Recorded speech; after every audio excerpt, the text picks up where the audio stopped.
दोस्तों, मैं आज आप सभी को बताऊंगा कि गोलघर का निर्माण कैसे हुआ और इसे बनाने का क्या काम था। आप जो ये इमारत देख रहे हो, इसे बिना किसी खंबे के बनाया गया है और इसकी दीवारें इतनी मोटी हैं कि आज तक मजबूत खड़ी हैं। इस गोलघर की कहानी और भी ज्यादा इंटरेस्टिंग है।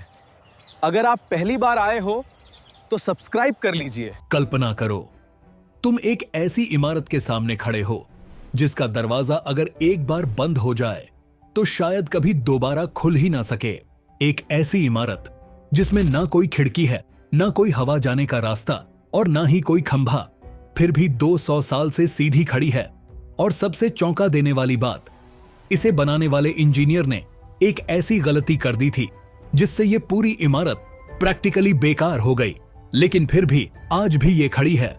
हजारों लोग रोज इसे देखने आते हैं। क्या ये सिर्फ एक इमारत है या एक चेतावनी?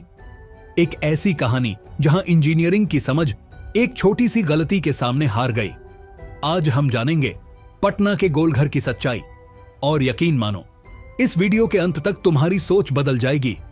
हर ऐतिहासिक इमारत के पीछे एक वजह होती है और गोलघर के पीछे एक दर्दनाक कहानी छुपी है।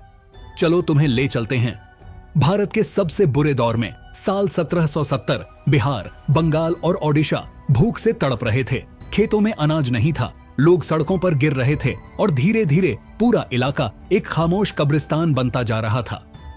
इस त्रासदी को इतिहास में कहा गया ग्रेट बंगाल फेमिन कहा जाता है। इसमें इतने लोग मरे कि गांव के गांव खाली हो गए, और सबसे बड़ी बात, अनाज था लेकिन उसे सही जगह पर रखा नहीं गया था।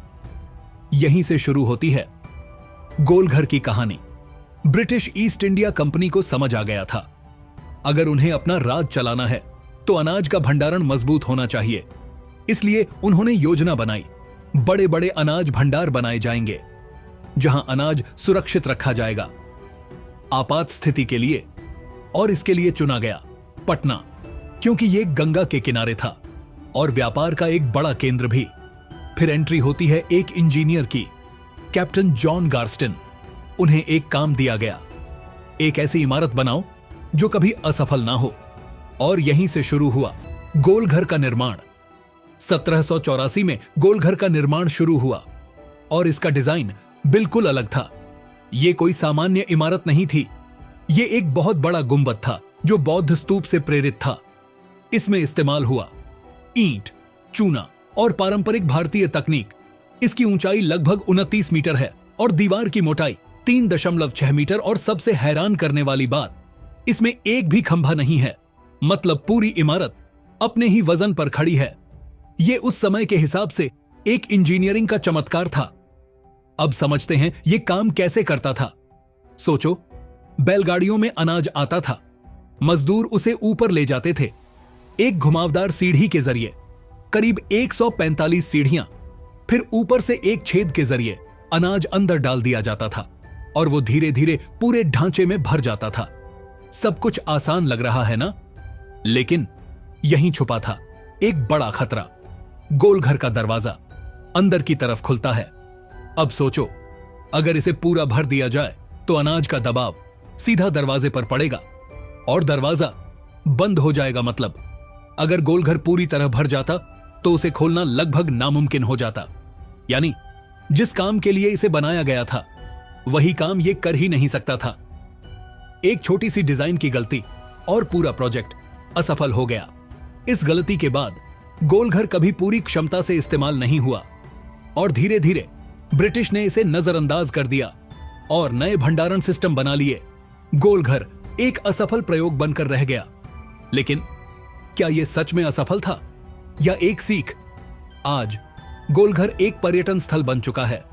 लोग यहां आते हैं, तस्वीरें लेते हैं, सूर्यास्त का आनंद लेते हैं, लेकिन शायद उन्हें नहीं पता कि वो एक ऐसी जगह पर खड़े हैं जहां एक इंजीनियरिंग गलती इतिहास बन गई। गोलघर हमें एक जरूरी बात सिखाता है, डिजाइन सिर्फ इमारत का नहीं होता, सोच का होता है। एक छोटी सी गलती और सालों की मेहनत बेकार हो सकती है। और शायद इसी वजह से गोलघर आज भी खड़ा है, एक खामोश शिक्षक की तरह। तो ये थी गोलघर की कहानी। आशा करता हूं आपको जानकारी पसंद आई होगी। अगले वीडियो के लिए हमारे चैनल को सब्सक्राइब कर लीजिए और ये जानकारी विवेक सिंह द्वारा दी गई है।